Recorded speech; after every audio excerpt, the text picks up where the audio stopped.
What kinds of commitments can the Boston Police Department make that, with increased funding or receiving this grant, that, with an administration that I think it's, as outwardly said, they're going to try to increase enforcement and even go after cities that don't share information. Intelligence Center, is it where does that fit in the committees? Is it the intelligence sharing? Does it fit under any of these committees? If you can explain, and I guess the question is, how much of the money is going to the Regional Intelligence Center? Yeah, absolutely. Turn my numbers here. So yeah, the Regional Intelligence Center is under our goal area 3 of intelligence and info sharing. So you picked that out correctly. That is identified in the notice of funding opportunity that one of the investment justifications we provide has to go towards supporting a regional fusion center. So that's predetermined by the grant. And about $2 million in this FY24 grant is going towards that. So I think that's a little bit, around 16% we had identified. It does change year to year as the funding amounts change and as the priorities change among these 9 members that allocate the funding. But this was voted on in the spring of this year when the notice of funding opportunity was made public. And then we are only just receiving it from federal government to state government to us now in December.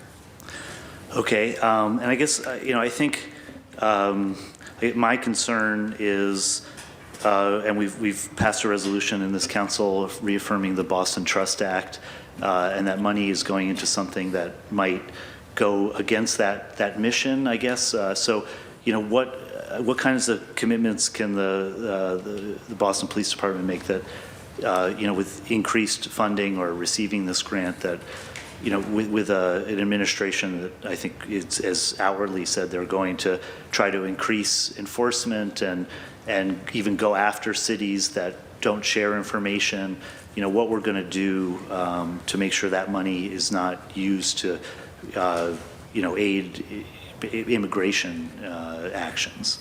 Yeah, I'll begin with that, and then I'll throw it to Captain Connolly. We are, as with these federal grants that are passed through the state down to the local, we are required to follow the most stringent requirements of any of those, which often ends up being the local. So for Boston, we are fully in line with the surveillance ordinance the City Council has passed, as well as any other policies about the trust, the City Council Trust Act, you said.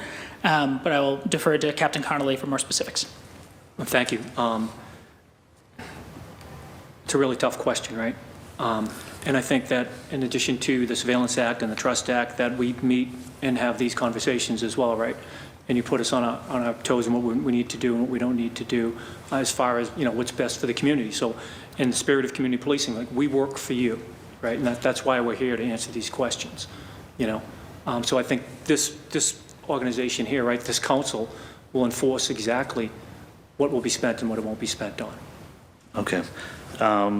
Yeah, I mean, just looking at the Boston Trust Act, it says that, a law enforcement official or employee, will not perform, quote, perform the functions of an immigration officer, will not make arrests based solely on ICE administrative warrants, and won't provide personal information. So I guess, for this grant, does any of that impact your ability to satisfy those provisions? Not currently, no. Okay, and is there any language in the grant that makes it difficult to follow the Boston Trust Act? At this time, we're not aware of any, but there has been some hubbub from the state level about what new administration coming in January might do to current and future grants around cities and states that don't comply with particular federal orders. So right now, we don't know of anything, but we are certainly on the lookout for anything that might come up. Okay, yeah, and this did come up in the last Trump administration, and generally the courts said that cities, city police departments can't be commandeered to enforce federal immigration standards. So I hope that we'll continue to uphold that. I guess in terms of we talk about the gang database here, and what kinds of protections are in place. I know in prior hearings, the police department has talked about, eliminating very young kids, changing the formula. What can you tell us about efforts to make sure that part of the brick is sort of, is equitable. It's not just used to pull people over who don't even, who may have talked to a gang member in the past or something. Right, I know that. I believe it was in 2021, there were revisions placed in that rule, and I believe that they were satisfied by everyone. I'm not sure if the city council, but I'm pretty sure that that was satisfied. And I think it's Rule 355 in the Boston Police Department emerged as a result of the conversations that happened before that, and that's a result of those conversations, those changes. Okay, thank you very much. I have a second round. Thank you, Chair.